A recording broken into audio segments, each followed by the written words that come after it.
I knew my sister was jealous of my success, but brushed it off as sibling rivalry and kept supporting her and the family in every way I could. But everything went off the rails when she gave my daughter a birthday gift that I'm 38 male, the senior structural engineer at a top firm in Chicago. And my wife Megan, 35 female, is a director at a pharmaceutical company. We've got a solid 3-bedroom condo downtown. Nothing crazy luxurious, but definitely the result of years of grinding. I didn't just fall into engineering. Growing up in a small town outside Detroit, I watched our neighborhood deteriorate after the automotive plant shut down. My dad worked there for 22 years before being laid off with a pathetic severance package. He spent the next decade bouncing between retail jobs while my mom cleaned houses. Every day I watched him age a little more, beaten down by a system that treated him like he was disposable. I figured out early that I needed a skill no one could take away from me. In high school, I'd stay late in the computer lab teaching myself AutoCAD while other kids were out partying. I was good at math and liked seeing how things fit together. My guidance counselor actually laughed when I said I wanted to be an engineer. College cost money, he told me. I still remember his condescending smile.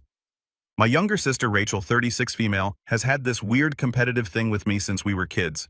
She's divorced, no kids, and pretty damn bitter about both. Our daughter Olivia, 14 female, is smart as hell into art and music and picks up on family drama like a goddamn radar. The favoritism in our family was always obvious, though. Mom would buy Rachel new clothes while I got hand-me-downs. Rachel got a car for her 16th birthday. I got a used bike when I graduated college on scholarships I busted my ass for. Mom showed up late and left early for Rachel's graduation. Rented a whole restaurant for the party. I built everything I have from nothing. Worked construction jobs through college, lived in an apartment with 3 roommates and saved every penny. Got my engineering degree, worked my ass off, and climbed the ladder one project at a time. Now I'm a partner at my firm, but I never forgot where I came from. My first job out of college paid $42,000 with brutal hours. I was working on highway infrastructure projects, often staying on site till midnight troubleshooting foundation issues. The senior engineers would throw me the most tedious calculations, expecting me to mess up so they could prove the scholarship kid didn't belong. I'd double and triple check everything, then come back with solutions they couldn't argue with. When the 2008 recession hit, I was one of 3 engineers from a team of 12 who didn't get laid off. Not because I had connections, but because I'd become indispensable. I took on extra work without complaint, learned specialized software no one else wanted to touch, and built relationships with clients who specifically requested me for their projects. Even when I made it, I kept helping them. When Rachel's divorce left her broke 4 years ago, I paid her rent for 6 months. When Mom couldn't afford her condo fees last year, I covered them. When Rachel's car died, I bought her a new one. Did I ever get a genuine thank you? Nope, just more entitlement. And you think you're so much better than everyone. I remember the day Rachel called about her car. It was a Tuesday. I was in the middle of a crucial meeting about a skyscraper project with a major structural challenge. I stepped out to take her call because she was having an emergency. The emergency. Her 10-year-old Civic had finally died. She needed $27,000 for a brand new Mazda CX-5, not a used car, not something practical. She deserved a new SUV. I transferred the money that afternoon. Her response: "Well, I guess this makes us even for all those times Mom favored you as a kid." There was never any actual favoritism toward me. In fact, it was the complete opposite. Rachel especially resents Megan. She can't stand that my wife has everything she doesn't. A happy marriage, a great kid, a killer career, and financial stability. She's made snide comments about it for years. Last Thanksgiving, she accidentally spilled wine on Megan's new dress, then said, "Oh, sorry, I forgot some of us can't just buy whatever we want." At Olivia's school play, she cornered Megan and spent 20 minutes explaining how corporate careers damage mother-child bonds. When we remodeled our condo, she walked in and said, "Must be nice playing house," while the rest of us struggled to survive. Then there was the family reunion last summer. Megan spent weeks coordinating everything, reserving the venue, arranging catering. Rachel showed up 3 hours late, complained about everything, then pulled me aside to say, "Your wife seems stressed." I guess not everyone is cut out for managing both a career and family events. Some women just can't handle the pressure. The worst part was seeing Megan's face when she overheard. She'd been putting up with this crap for years, never complaining. Rachel's passive-aggressive tactics weren't just about material things. When Megan got promoted to director last year, Rachel sent her a congratulations email, seeing the entire family with links to studies about how children of career-focused mothers have higher rates of depression. When Olivia won a regional art competition, Rachel posted on Facebook about how some kids have all the advantages and how nepotism starts young these days. I always brushed it off as bitterness. She's going through a rough patch. I tell Megan she doesn't mean it. Megan, being way more patient than I deserve, would just smile and let it go. Megan has always been the level-headed one. We met during my second year at the engineering firm when her pharmaceutical company contracted us to design their new research facility. While other executives sent emails with vague requirements, Megan would show up in person with detailed specifications and practical solutions. She respected my expertise while I respected hers. No games, no drama, just two professionals who recognized each other's value. Last week, Rachel was acting weird when we met up for coffee. She kept asking these oddly specific questions about our place, my job finances stuff she normally doesn't care about. She also asked about Olivia's birthday party, who was coming, what time, what gifts we bought. I brushed it off, thinking maybe she was just making conversation. The day before Olivia's birthday was hectic. We spent hours setting up our condo, hanging decorations, ordering food from Olivia's favorite places, and arranging the gifts. Olivia was excited but trying to play it cool like teenagers do. "Dad, did you really invite Aunt Rachel?" she asked while helping me move furniture. "Yeah, she's family." Olivia gave me that look kids give when they understand more than they let on. "She's always so mean to Mom." "She's got her own issues," I said, not wanting to trash talk my sister to my kid. "Just be polite and we'll get through it." Olivia nodded. But I could tell she wasn't thrilled. She's always been sensitive to family dynamics, especially how her aunt treats her mom. I remember the first time Olivia picked up on the tension. She was 9, and we were at my mother's house for Christmas. Rachel made some comment about Megan's parenting, and Olivia quietly slipped her hand into Megan's. Later that night, she asked me, "Why doesn't Aunt Rachel like us kids see through the things adults try to hide?" That evening, my mom called to confirm she was coming. "I hear you're throwing quite the extravagant party," she said, that familiar judgmental tone creeping in. "It's not extravagant, Mom. It's just a normal birthday for a 14-year-old. "Well, not all of us can afford normal like you and Megan," she replied. I changed the subject, asking if she needed a ride. After hanging up, Megan noticed my expression. "Your mom again?" she asked. "Yeah, same old crap," I said. "She and Rachel are coming tomorrow. Fair warning, Megan. I'll be on my best behavior if they will." "That's the spirit," I said, kissing her forehead. "How bad could it be?" It's just one afternoon, the night before the party. I double-checked all our preparations while Megan finalized the cake order. Olivia was texting with friends, excited about tomorrow. Everything looked normal on the surface, but something felt off, like when a structure passes every inspection. But your gut says it's one load away from failing. I've learned to trust that instinct at work. I should have trusted it at home too. Olivia's birthday fell on a Saturday, which worked out perfectly for the party. I woke up early to pick up the cake, and by the time I got back, Megan had breakfast going and Olivia was helping set up the last decorations.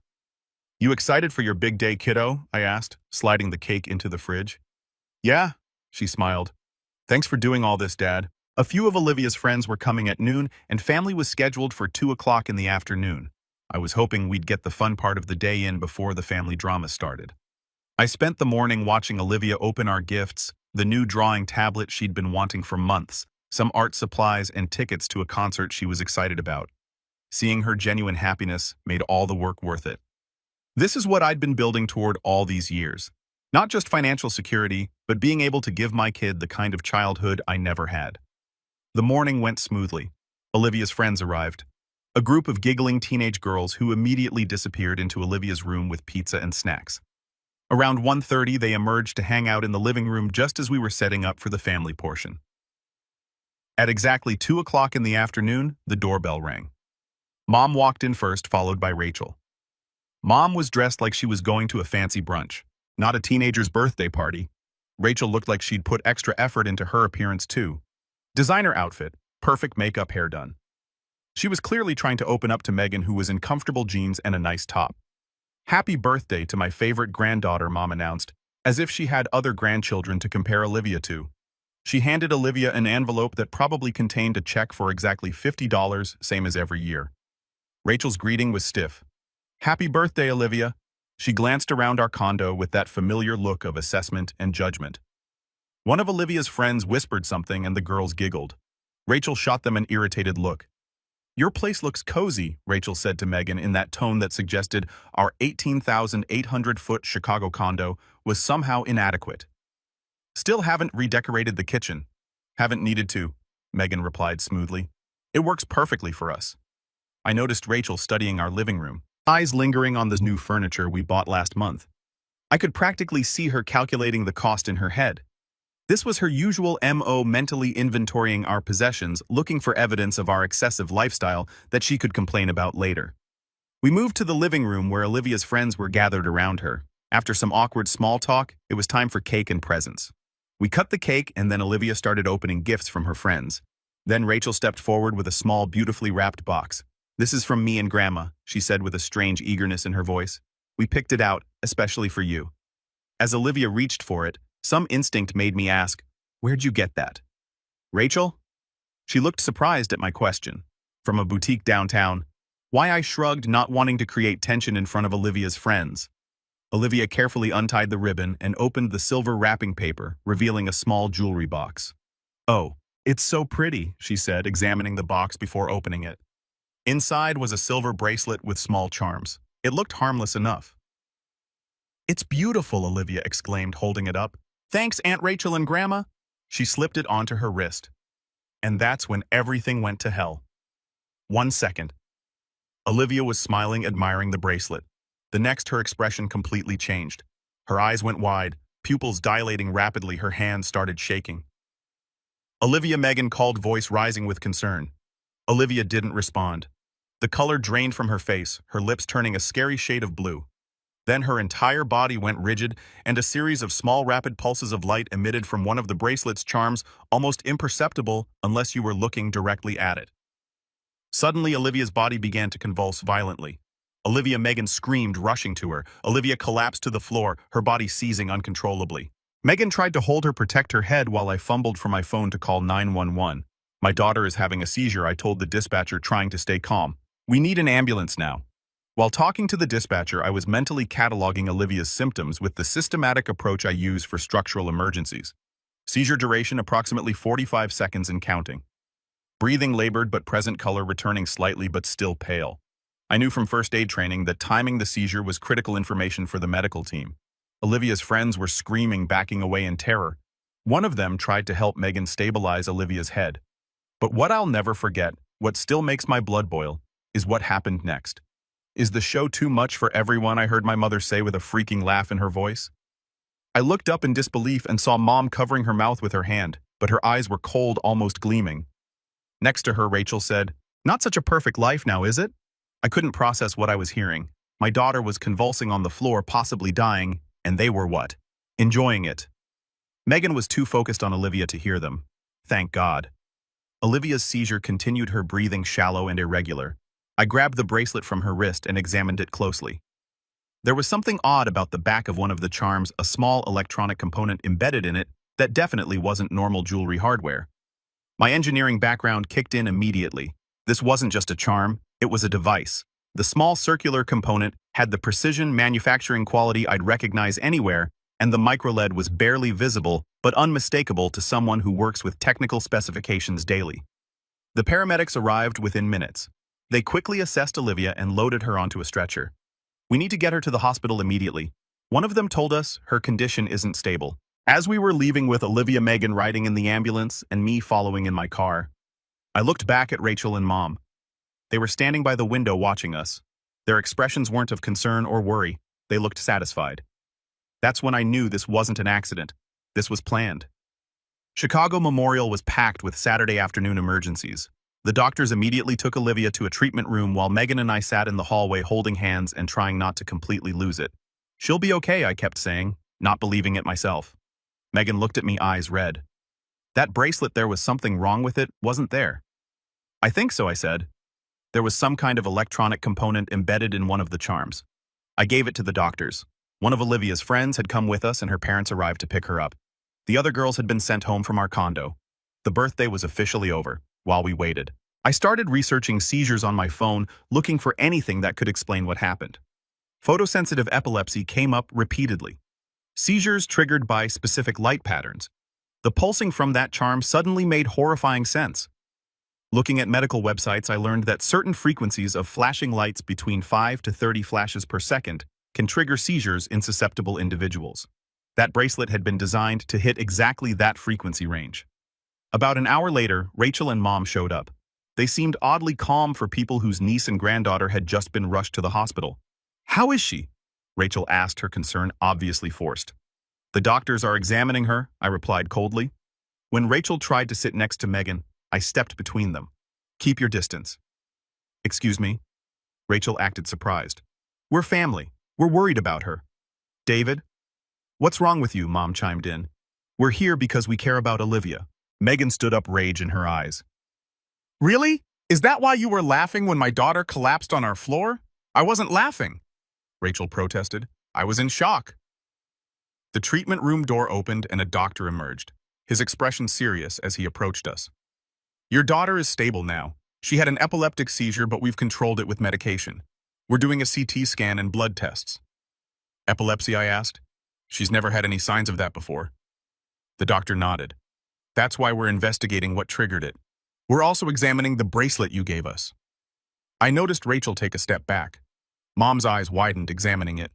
"Why?" Mom asked, her voice suddenly shaky. The doctor turned to her. "And you are—" "Her grandmother," Mom replied stiffly. "Mr. David mentioned the seizure occurred immediately after your daughter touched this bracelet. Our preliminary examination shows something unusual about it." The doctor then spoke quietly to me and Megan. "We've called in one of our biomedical engineers to look at the device more closely. The hospital's legal team has also been notified, as this may involve intentional harm." I wasn't surprised. In engineering, we have a saying: once is an accident, twice as coincidence, 3 times as a pattern. And the pattern here was becoming clearer by the minute. 2 hours later, the doctor returned with Olivia's test results, his expression even more serious. "We found abnormal brainwave patterns typical of a photosensitive epileptic seizure, but no structural abnormalities in your daughter's brain," he explained. "Meaning?" I asked. "Something induced the seizure," he said carefully. Our electronics technician examined the bracelet. There's a microstrobe device embedded in one of the charms that emits rapid pulses of light at frequencies known to trigger seizures in photosensitive individuals. It activated when the bracelet was moved in a certain way. The reality of what he was saying hit us like a truck. "Are you saying someone intentionally tried to hurt our daughter?" Megan's voice shook. The doctor's face hardened. "This device couldn't have been created by accident. I've contacted the police. Investigators will be here shortly." As he left, his final words hung in the air. I looked at Rachel and Mom sitting across the waiting room. Rachel was on her phone, seemingly unconcerned. Mom was flipping through a magazine. These weren't the actions of people worried about a family member in crisis. These were the actions of people watching a plan unfold. The next few hours were a blur. Detectives arrived, taking statements and evidence. Rachel and Mom were questioned separately in different rooms of the hospital. Officer Dennis, a veteran cop who reminded me of my construction foreman from college, took my statement. "Walk me through exactly what happened," he said. "Notebook open." I gave him a detailed timeline, being precise about the sequence of events like I would in a structural failure analysis. The seizure began approximately 12 seconds after she put on the bracelet. I noticed light pulses coming from one of the charms. The seizure lasted around 3 minutes before the paramedics arrived. "And did you notice anything unusual about your sister's behavior before or during the incident?" he asked. She seemed unusually interested in the party details when we spoke last week. And when Olivia collapsed, she didn't seem surprised or concerned. In fact, she made a comment about our perfect life not being so perfect anymore. The officer's expression remained neutral, but he wrote everything down meticulously. Olivia regained consciousness, confused and weak, but alive. I've never felt such relief mixed with such rage. The detective, a no-nonsense cop with 20 years on the force, met with us in a small hospital conference room. "Have they said anything?" Megan asked, her voice raw. "Your mother-in-law initially denied everything, claiming it was just a normal bracelet," the detective explained. "But the evidence is overwhelming. The technician confirmed the device was professionally made and deliberately installed." "And Rachel?" I asked. "She's still denying involvement, claiming she bought it from a boutique downtown. We're checking security footage and credit card records." Olivia was kept overnight for observation. Megan stayed with her while I went home to clean up the condo and deal with the aftermath of the ruined party. The whole time, I kept turning over what had happened, trying to make sense of it. The next morning, I returned to the hospital to find Megan sitting with Olivia, who was awake and looking much better. The doctors confirmed she would make a full recovery with no lasting damage. Later that afternoon, the detective called and asked us to come to the station. Rachel had finally broken down under questioning. Megan stayed with Olivia while I went downtown. I was led into an observation room where I could watch Rachel's interrogation through a one-way mirror. She looked terrible. Makeup smeared, hair a mess. I just wanted to wipe that smug look off her face, Rachel was saying, her voice rising. Perfect Megan with her perfect life and her perfect daughter and her perfect husband. Do you know what it's like to have nothing while your brother has everything? To have him throw his charity in your face year after year? So you tried to hurt a 14-year-old girl? The interrogator asked. I didn't want to kill her. Rachel screamed, tears streaming down her face. I just wanted to break what I couldn't have. I wanted Megan to know what it feels like to have your life shattered. I wanted her to suffer for once. And the device in the bracelet. I found a guy online who makes electronics. I told him I needed something that could trigger a seizure. Paid him in cash. She laughed bitterly. It wasn't even that expensive. And your mother's involvement? Rachel hesitated. She knew. I told her what the bracelet would do. She thought it would be funny. Teach them a lesson about flaunting their perfect life. She said Olivia would be fine, just scared. I felt sick watching her confess. The pure hatred in her voice when she talked about Megan, about our family. It was like listening to a stranger. The detective entered the observation room. We'll be pressing charges for aggravated assault, reckless endangerment, and conspiracy. The DA might add more. Your mother will be charged as an accessory. Good, I said. I want them both to pay for this. I've been doing this job for 20 years, the detective said. Family cases are always the worst. I'm sorry you're going through this. I nodded, unable to find words. My sister had tried to break my family out of pure spite and jealousy, and my mother didn't even try to stop it. On the drive home, I called our family lawyer, Marcus, who helped us with estate planning last year. I need advice on restraining orders and a civil suit, I told him, explaining the situation. Jesus Christ, was his response. I'll clear my schedule. Come in tomorrow morning. Bring all the police reports and medical documentation you have. I thought about what Rachel had said about wanting to break what she couldn't have. The jealousy had been festering for years, but I never imagined it would lead to this. People talk about blood being thicker than water, but in my experience, blood can sometimes be toxic. The Monday after the incident, Megan and I met with Marcus at his downtown office. He'd already reviewed the preliminary police reports I had emailed him and had a clear strategy laid out. We're pursuing this on 3 fronts, he explained, laying out documents on his desk. Criminal charges, which the DA is handling. A civil lawsuit for medical expenses, emotional distress, and punitive damages. And restraining orders to keep both your sister and mother away from your family. I appreciated his methodical approach. It matched how I'd handle a complex engineering problem. Break it down into components, address each systematically. What kind of sentence are we looking at for the criminal charges, Megan asked. Aggravated assault with intent to cause bodily harm carries a 2 to 10-year sentence in Illinois. Marcus explained, add conspiracy, child endangerment, and the premeditated nature of the attack. We're likely looking at the higher end of that range for Rachel. And my mother, I asked, as an accessory, probably 1 to 3 years, but given her age and lack of prior record, she might get probation, he added, seeing my expression harden. The civil penalties will hit them both hard. He pulled out a damage assessment form. Medical expenses are just the beginning. We'll claim emotional distress trauma requiring therapy, loss of quality of life, and punitive damages. Given the deliberate nature of the attack on a minor, we could be looking at a judgment in the high 6 figures. They don't have that kind of money, I said. Marcus nodded. Exactly. Which means liens on any assets they own, garnishment of future wages, and essentially financial ruin. They'll be paying this off for the rest of their lives. There was a certain cold satisfaction in that. Rachel and Mom had tried to destroy what I'd built. Now they'd lose everything they had. The legal process moved surprisingly quickly. The evidence was overwhelming. The modified bracelet, Rachel's confession, the medical reports, and the electronics expert's testimony about the device's deliberate design. Rachel's lawyer pushed for a plea deal, hoping to reduce the charges. I refused to agree to anything less than the maximum. She tried to put my daughter in the hospital. I told the DA during our meeting. She admitted she wanted to break my family.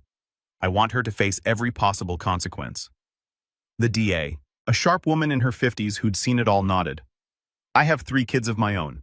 If someone did this to one of them, I'd feel exactly the same way.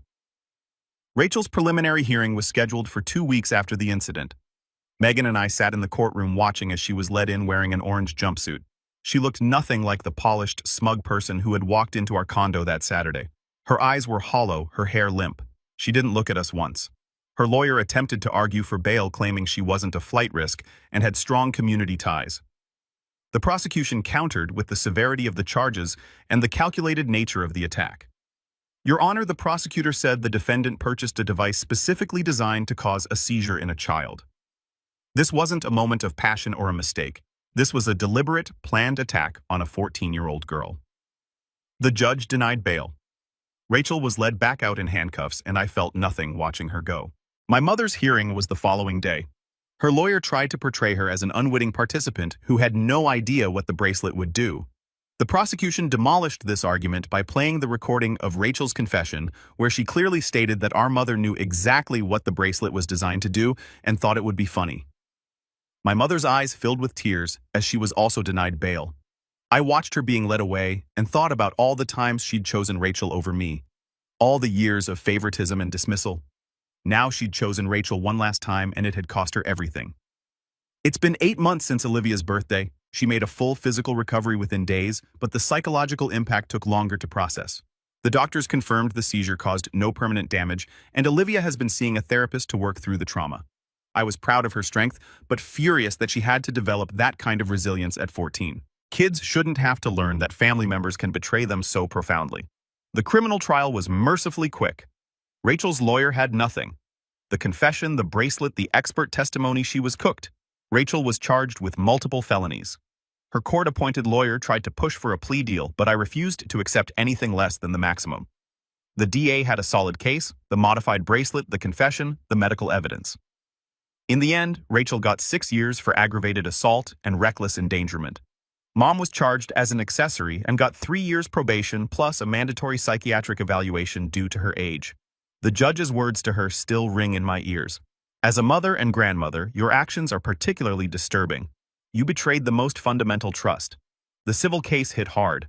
$750,000 against Rachel and $250,000 against my mother. Every penny went into Olivia's college fund. They'll be paying for this long after the memory fades, which for me, it never will. Neither of them had anywhere near those resources, which was exactly the point. I wanted consequences that would follow them for decades, just as the memory of watching my daughter collapse would follow me. The financial fallout was immediate. I cut them both off completely. No more support, no more bailouts, nothing. Mom's condo association foreclosed when she couldn't make the payments without my help. She had to sell most of her possessions and move into a subsidized senior apartment. Rachel's apartment was likewise repossessed, her belongings sold to pay legal fees. The court ordered that all Rachel's future earnings be garnished at 25% until the judgment was paid off. Given the felony conviction, her employment prospects were bleak. For someone who had always been obsessed with status and appearance, this financial ruin was its own form of justice. But the money wasn't enough.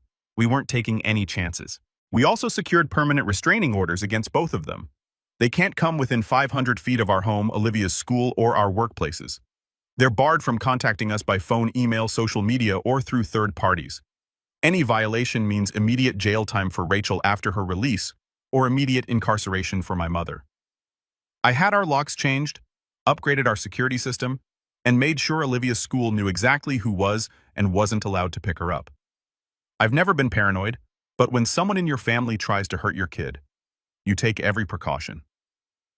2 months after the sentencing, Mom showed up at our building. The doorman called up and I went down to meet her in the lobby. I didn't invite her upstairs. "David, please," she begged, looking older and smaller than I remembered. "I made a terrible mistake. I need your help," with what I asked coldly. "I can't live on Social Security alone, and Rachel needs commissary money. The conditions in there are—" I cut her off. "Not my problem. Not anymore. She's your sister," Mom said, her voice cracking. "I'm your mother. You should have thought about that before you helped her try to hurt my daughter. You knew exactly what you were doing. You watched my daughter collapse and you laughed. David, we're done. Don't come here again." I turned to the doorman. "She's not welcome in this building ever." I walked away without looking back. In my pocket, my phone buzzed with a text from Megan. "Everything okay?" I texted back. "All good, taking out the trash." That night, Megan and I sat on our balcony after Olivia went to bed. We talked about changing our phone numbers, maybe even moving to a different part of the city. "Do you think we're being too harsh?" Megan asked, though I could tell from her tone she didn't really think so. "They tried to hurt our kid," I said simply. "There's no coming back from that." Megan nodded.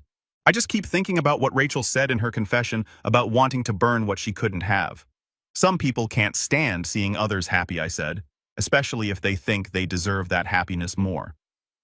The weeks after the sentencing, I focused entirely on strengthening what really mattered. My relationship with Megan and Olivia, I delegated more at work to be home earlier. We started a Friday movie night tradition. Megan and I took turns helping Olivia with her art projects. We became even more deliberate about building the kind of family bond that Rachel had tried to destroy. The legal fallout continued for months. Rachel's public defender filed appeal after appeal, all denied. My mother attempted to contact us through distant relatives, former neighbors, even Megan's colleagues. Each time we reinforced the boundaries, documented the violations, and moved on. I've thought a lot about family since then, about how we're conditioned to forgive family members for things we'd never tolerate from anyone else, about how we're supposed to maintain these relationships just because of shared DNA. Screw that. We rebuilt our lives without them, and it's been better than I expected. Olivia is doing great in school and with her friends. Megan got promoted at work. I landed a major new client. We took a long vacation to Europe this summer, something we'd always talked about but never prioritized. Sometimes I think about Rachel sitting in her cell or Mom alone in her tiny apartment. I wonder if they ever truly regret what they did or if they just regret getting caught. I wonder if they understand what they lost. But mostly I don't think about them at all. A few colleagues questioned my decision to cut off my family completely. Blood is blood, one said during lunch. Eventually, you'll have to forgive them. Would you forgive someone who deliberately tried to put your kid in the hospital, I asked. He had no answer. That's the thing about family. People have this idealized notion that it's sacred, that blood ties should override everything else. But in reality, family should be held to a higher standard, not a lower one. The people who are supposed to love you the most should be the least likely to hurt you, not the most. Family isn't about blood. It's about who shows up, who supports you, who wants the best for you. It's about who would never, ever hurt you just to make themselves feel better. Olivia doesn't wear bracelets anymore. Can't blame her. But she's got this necklace Megan and I bought her for her 15th birthday last month. Olivia wears it every day. That's family.